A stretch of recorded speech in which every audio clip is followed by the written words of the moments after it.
and welcome to another edition of E's Art Tips. Today I'm going to do something a little bit different.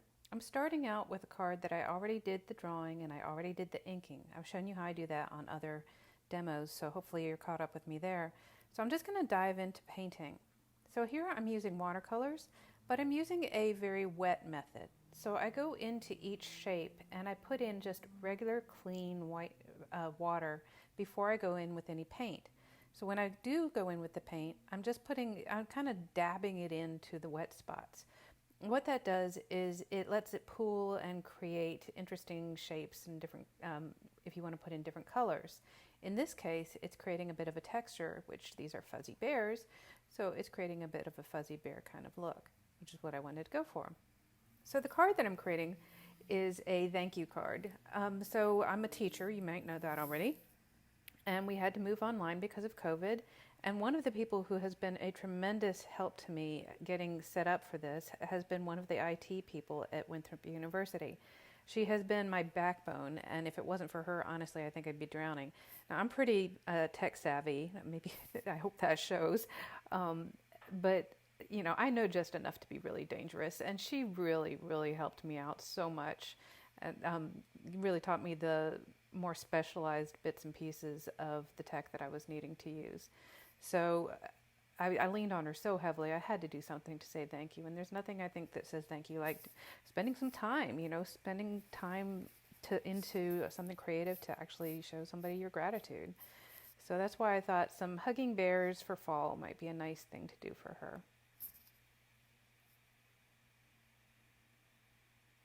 So you'll see I'm using some different shades of browns. One of my very favorite colors is a cadmium yellow. They're so versatile and they can be used in so many different ways. In fact, sometimes I'll use a cadmium yellow just as a wash on my entire painting and then pull out some of the lights to show light source or light direction. This one's not showing a whole ton of light direction. This is just kind of a happy little image, little flat image.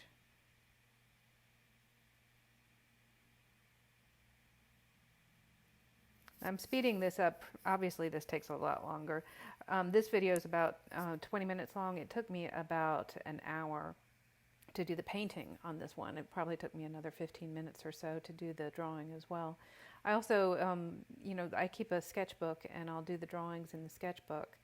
And sometimes I'll do a bunch of those and then come back and do the inkings later or do the actual cards later. So I'll collect a whole bunch of these to come up with.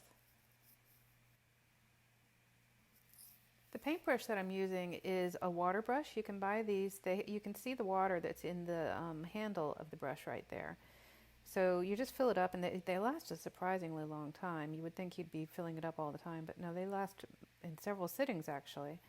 The paint palette that I'm using is one that you can actually close. It's hinged. You can't see the hinge in this image, but I love it because it lets me close up my paints and keep the dust out of it. And I don't usually clean my palette. You can see it's a big mess, but it's partly because I've already mixed these wonderful colors, and why go to all the trouble again? One of the great things about watercolors is they reconstitute. The second you add water, it's usable again. Same thing with gouache. That works the same way. So by keeping my palette messy like that, I'm actually making my life a little bit easier.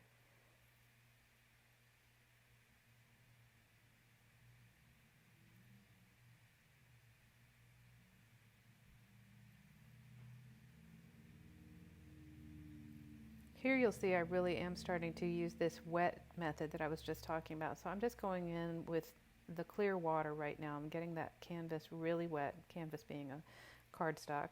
It's not the best paper to be working with, but you can see how I'm just dabbing the color in. And I'll go in with several different colors here. And they'll just kind of blend together. Kind of like when you dyed Easter eggs and you put the dye in the water and watch it move around. It's kind of doing the same thing, but on the paper.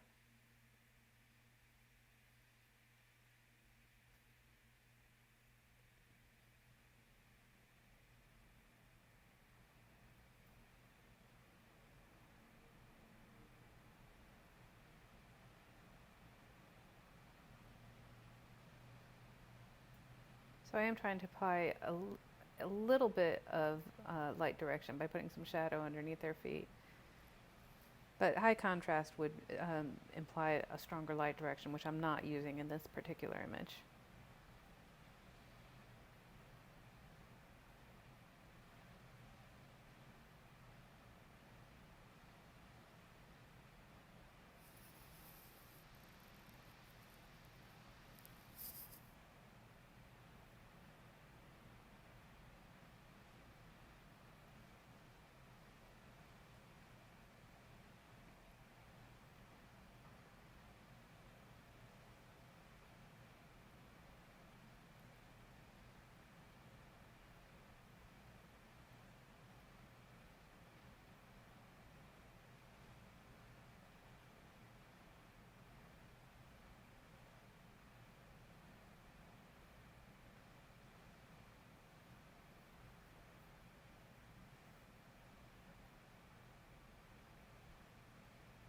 A difference in using a water brush is that to get the pigment from the previous color out of the brush, you have to tap it onto a piece of paper towel like you see I'm doing. A regular watercolor brush, you would actually wash out the brush in, say, a glass of water or some such. That's one of the things that makes these water brushes so nice, is that they're extremely easy to just use on the fly out in the wilds if you're doing plein air painting and you don't have a cup of water that you can keep with you. Just a little paper towel will do you.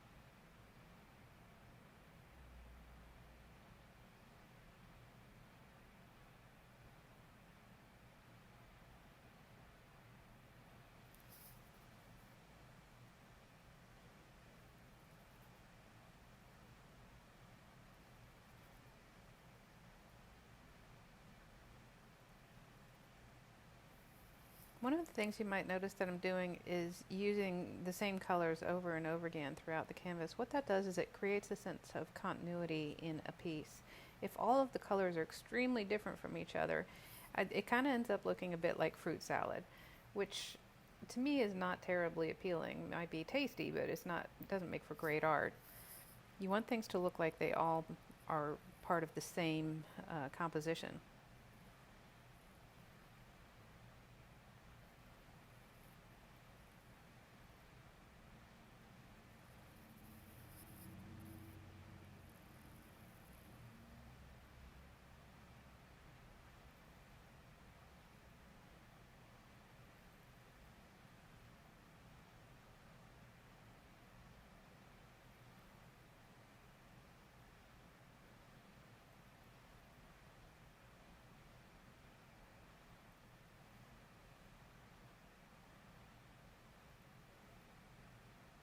You'll notice the color of this bear's sweater is going to change quite a bit by the time we get to the end of it.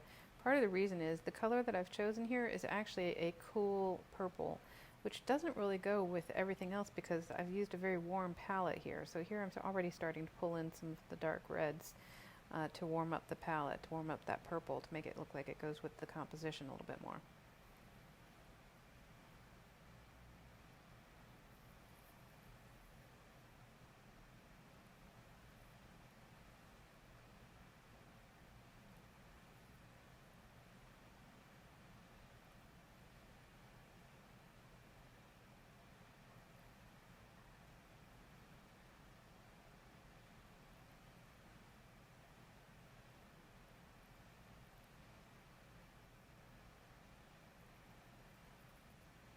The sweater ended up quite saturated, so I had to go back in and saturate the hat of the bear too. But it's also partly because the watercolor paint, when it dries much lighter than when you put it down. So you oftentimes have to go in with several layers with watercolor if you don't go in with a whole lot of pigment in your brush to begin with.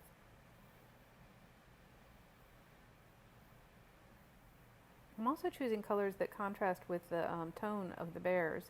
For instance, the bear on the left is a little bit lighter, so I went with a very really a darker value color. Colors have value just like black and white do. And the bear on the right, because it's already darker to begin with, I'm giving it a slightly lighter color sweater. So they're both kind of in contrast with what they're wearing.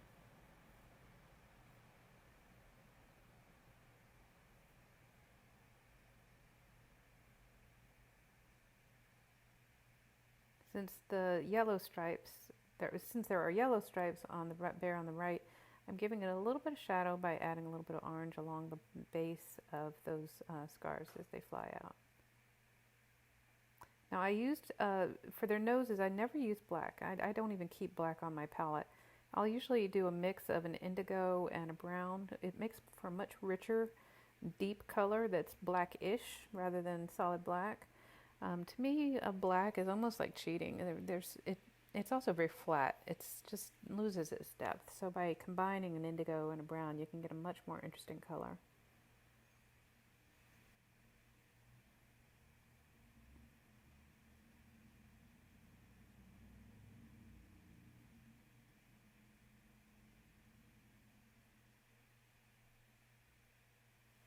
Here I'm trying to create a little bit of shadow effect.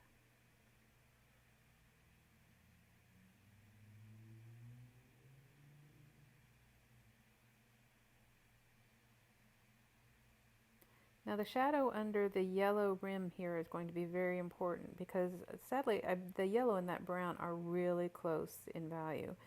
If I'd done a demo or a mock-up first, I probably wouldn't have put those two colors next to each other.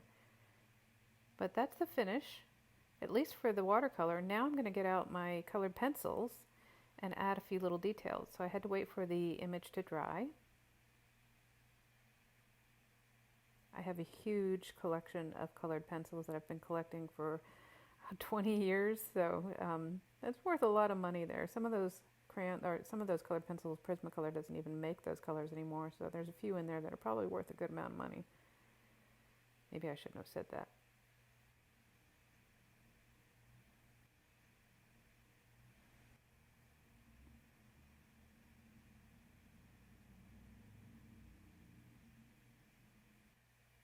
So I like going in with colored pencils partly because it can just kind of bump up what I've already done.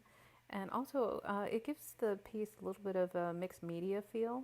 You get some pencil marks going on with a different texture from the watercolor, and it just makes it look a little bit richer.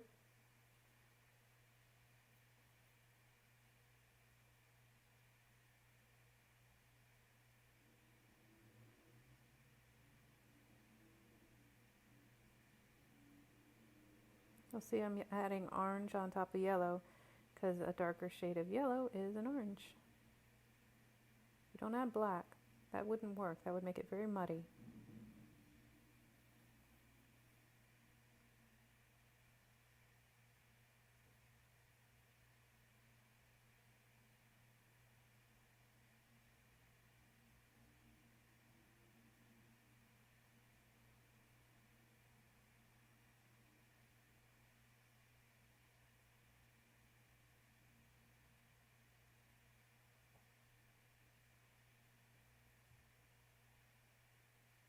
You'll notice I put little happy pink cheeks on my bears. I love doing that.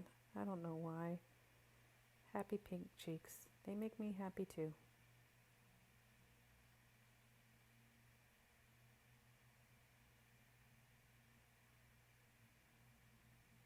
Hopefully you can see how adding a little bit of colored pencil is just popping some of the colors out, really bumping it up.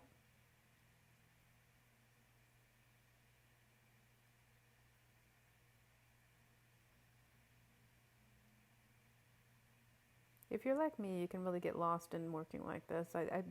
I'm recording my sound because I was listening to something else while I was doing this, which that's one of my happy places, is just letting my hand do its thing while my brain is distracted elsewhere. So I found that if I think too hard about what I'm doing while I'm working on it, my brain can get in the way. So I just kind of let my hand do what it does. It knows what it needs to do.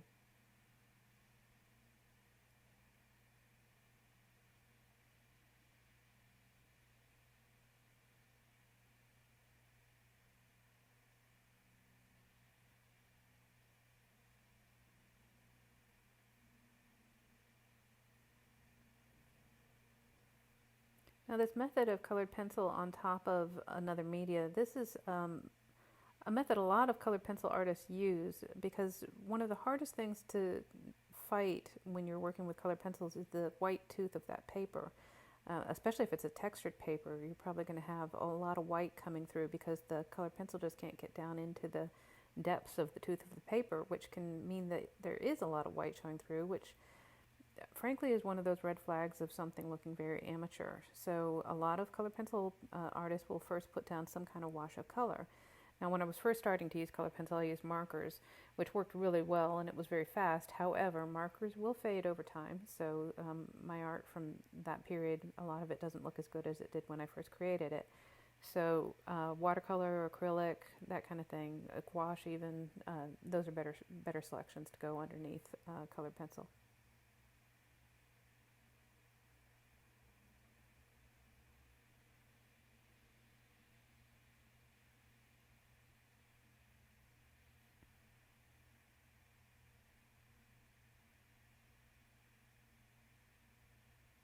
There's a scritch-scratch sound that you get from doing pencils like this. My husband used to say it was the sound of his wife. Sweet, isn't it? Alright, there I really am trying to delineate that yellow from the rest of that bear. And again, I'm not using a black, I'm using a brown to get some of these shadows in there.